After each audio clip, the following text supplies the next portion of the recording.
Ragging, হ্যাঁ, এটি একটি আতঙ্কের নাম। তোমরা যারা এবছর বিভিন্ন বিশ্ববিদ্যালয়ে চান্স পেয়েছো এবং ফার্স্ট ইয়ারে ভর্তি হয়েছো, তারা অবশ্যই ভিতরে ভিতরে মনে মনে একটা আতঙ্ক কিংবা উৎকণ্ঠায় কাটাচ্ছ যে না জানি কখন র্যাগ দিয়ে দেয় আমাকে, বা আমি বিশ্ববিদ্যালয়ে যখন ক্লাস করতে যাব কেউ না কেউ আমাকে র্যাগ দিবে।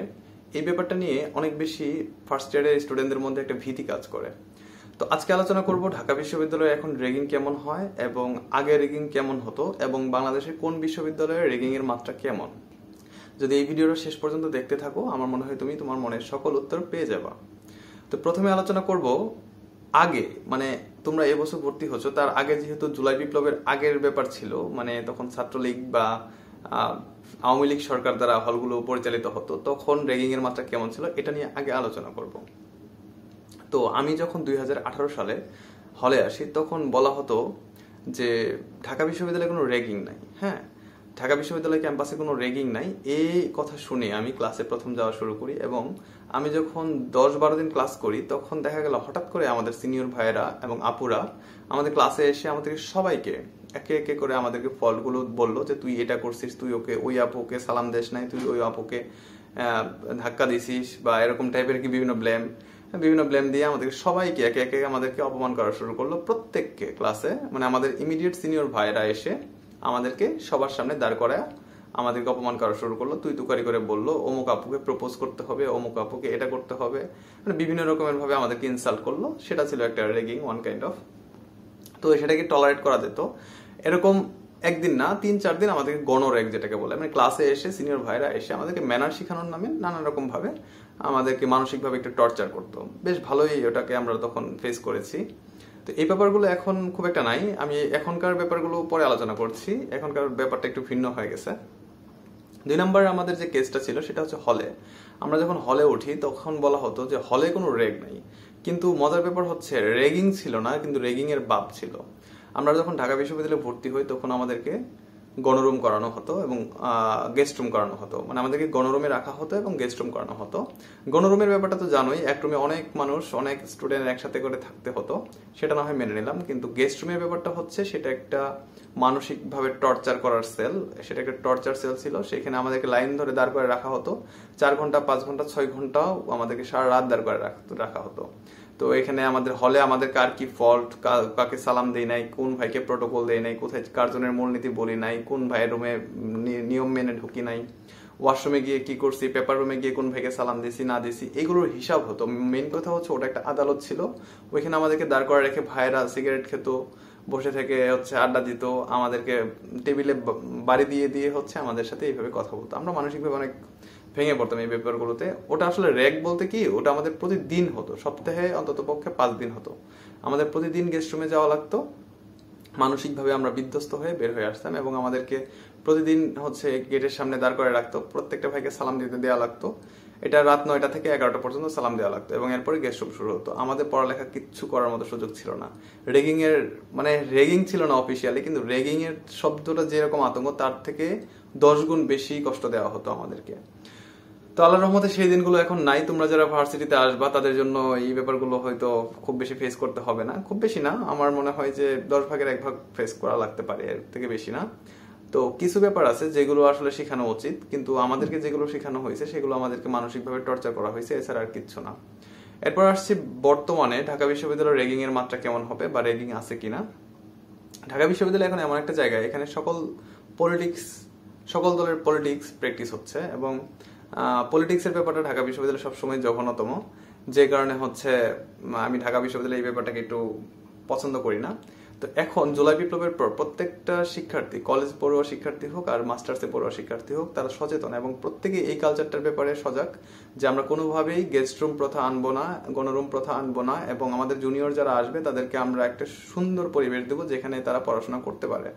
তোমরা যখন ঢাকা বিশ্ববিদ্যালয়ে ভর্তি হইছো এবছর, হয়তো এখন অনেকেরই কমপ্লিট হয় নাই, যখন ক্লাস শুরু হবে তখন তোমরা জাস্ট একটা জিনিস মাথায় রাখবা, সিনিয়রদেরকে দেখলে যাতে হচ্ছে একটা স্পেস দাও, তাদের রেসপেক্টের জায়গাটা যেন থাকে। সালাম দিতেই হবে, নট ম্যান্ডেটরি, কিন্তু তুমি তাদেরকে ধাক্কা দিও না, কিংবা তাদের সামনে তুমি তখনই সিগারেট ধরায়ও না, বা তুমি হচ্ছে তোমার গার্লফ্রেন্ড নিয়ে হাত ধরে তাদের সামনে ওপেনে ঘুরে বেড়ায়ও না।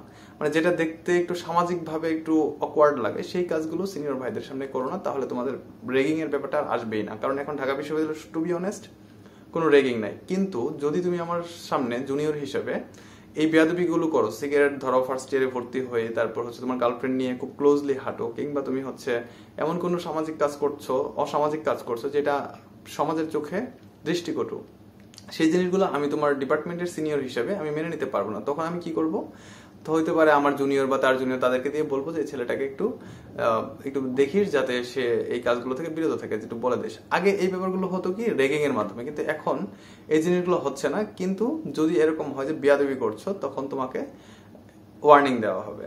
হ্যাঁ, একটা সময় গিয়ে দেখা যাবে তুমি যদি ওই বিয়াদবির মাত্রা ধরে রাখতেই থাকো, তখন তুমি যদি প্রত্যেকটা senior, most of the senior যারা আছে তাদের চোখে যদি কালার হয়ে যাও, তখন দেখা যাবে সবাই মিলে তোমাকে একটা ওয়ার্নিং দিবে এবং থ্রেটও করতে পারে, এই টাইপের। কিন্তু তুমি যদি নর্মালি সালাম না দাও বা হচ্ছে বেয়াদবি না করো, তাহলে তোমাকে কেউ কোনো কিছু বলবে না। এই কালচারটা এখন উঠে গেছে, ঠিক আছে। রেগিং বলতে যে জিনিসটা অ্যাকচুয়ালি বোঝাই, সেই জিনিসটা ঢাকা বিশ্ববিদ্যালয়ে এখন আর এক্সিস্ট করে না। তাই তোমরা ফার্স্ট ইয়ারে যারা ভর্তি হয়েছো, যারা ক্লাসে আসার জন্য প্রিপেয়ার হচ্ছ, তারা নিশ্চিন্তে নির্দ্বিধায় আমাদের বিশ্ববিদ্যালয়ের ক্লাসগুলোতে ক্লাস করতে পারো এবং তোমাদের স্বপ্নযাত্রায় সামনের দিকে এগিয়ে যেতে পারো। এরপর আমি বলার চেষ্টা করব ঢাকা বিশ্ববিদ্যালয়ের পর কোন কোন বিশ্ববিদ্যালয়ের র্যাগিং আছে। বর্তমান পার্সপেক্টিভ একটু পরে বলি। আগে মানে 2024-এর আগে বেশিরভাগ র্যাগ দেওয়া হতো ছোট ছোট ইউনিভার্সিটিগুলোতে। ছোট ইউনিভার্সিটি বলতে আমি তাদের মান বোঝাচ্ছি না, যারা হচ্ছে পরবর্তীতে মানে বিশ্ববিদ্যালয়ের বয়স যেগুলো একটু কম, যেমন হচ্ছে বয়স কম বলতে আমরা বুঝি তো সবাই কোন কোন বিশ্ববিদ্যালয়। আমি যতটুকু জানি যে জাহাঙ্গীরনগর কিন্তু সবচেয়ে বড় ইউনিভার্সিটিগুলোর মধ্যে একটা। জাহাঙ্গীরনগর একটা রেগিং এর ব্যাপার থাকতো, এটা একটা মিথ বলতে পারো বা একটা ট্রেডিশন বলতে পারো, জানি না। একটা কথা ছিল সমাজে জাহাঙ্গীরনগর অনেক বেশি র্যাগ হয়, আমি জানি না এটা সত্যতা কতটুকু। কিন্তু একটা জিনিসের সত্যতা জানি, নোয়াখালী বিজ্ঞান ও প্রযুক্তি বিশ্ববিদ্যালয়ে প্রচন্ড রেগিং হতো। তারপর হচ্ছে কুমিল্লা বিশ্ববিদ্যালয়ের মতো যে বিশ্ববিদ্যালয়গুলো আছে সেগুলো তো একটু একটু রেগিং হতো। ছোট ছোট বিশ্ববিদ্যালয় যেগুলো আছে একটু পিছনের সারির দিকে, তাদের রেগিংটা একটু বেশি হতো। তো এই তো আর কি। আর ঢাকা বিশ্ববিদ্যালয়ে বর্তমানে তো বললামই যে রেগিং নাই, এবং এখন 2024-এ এসে দেখা যাবে যে বড় বড় ইউনিভার্সিটি যেগুলো আছে সেগুলোতে সত্যিকার অর্থে রেগিং কম হয়। ছোট বিশ্ববিদ্যালয় সেগুলোতে একটু রেগিং বেশি হয়। আর তোমাদের জন্য আমার উপদেশ থাকবে, যারা এবছর বিভিন্ন বিশ্ববিদ্যালয়ে ভর্তি হয়েছো ফার্স্ট ইয়ারে, তাদের অবশ্যই ওই ম্যানারের ব্যাপারটা একটু খেয়াল রাখতে হবে, যাতে সিনিয়র ভাইদের দেখলে একটু সালাম দিতে তার সমস্যা নেই, তাই না? তোমারই হচ্ছে একটু স্পেস বাড়লো, সেই সিনিয়রের কাছে তুমি ক্লোজ হলা। তো এই ব্যাপারটা ভার্সিটিতে অনেক বেশি ইম্পর্টেন্ট। আমরা যারা সিনিয়রদের সাথে পরিচয় হই, ওই সালাম দিয়েই পরিচয় হই। এবং আমি প্রত্যেক দিন স্টিল নাও, আমি এখন মাস্টার্সে পড়ি, আমার যারা সিনিয়র আছে আমি কমপক্ষে 20টা সালাম দিই এখনো।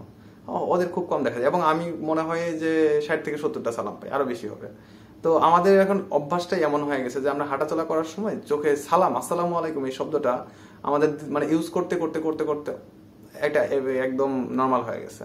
সো এই জিনিসটা বলতে বা একটু স্পেস দিতে, সিনিয়র ভাইদের সাথে একটু স্পেস নিতে, তো এটা তো তোমার জন্যই ভালো। সো আমি বলবো যে তোমরা হচ্ছে একটু নিজেদের মধ্যে এই ব্যাপারটা ঢুকে সিনিয়রদের সাথে অ্যাপ্রোচ করবা। সিনিয়ররা যথেষ্ট ভালো, বিশ্ববিদ্যালয়ের পড়ুয়া প্রত্যেকটা শিক্ষার্থীর মধ্যেই মনুষ্যত্ব থাকে। হতে পারে তার পরবর্তীতে গিয়ে তাদের মধ্যে একটু ডেস্ট্রয় হতে পারে জিনিসগুলো, কিন্তু এখানে সবাই ভালো মানুষ, এক্সেপশনাল 2-1 ছাড়া। সো রেগিং এর ব্যাপার নিয়ে প্যারা খাওয়ার দরকার নেই। তুমি নিজে ভালো থাকলে তোমাকে কেউ কোনো কিছু বলবে না। আশা করছি বুঝতে পারছো আমার পয়েন্টটা। নিজে ভালো থাকার চেষ্টা করবা, সিনিয়রদেরকে একটু রেসপেক্ট করার চেষ্টা করবা। আমি বলবো না আমাকে রেসপেক্ট করো, এরকম কিছু বলবো না। তো এই আর কি। যদি ভালো লেগে থাকে সাবস্ক্রাইব করতে পারো, লাইক করতে পারো, শেয়ার করতে পারো। ধন্যবাদ সবাইকে।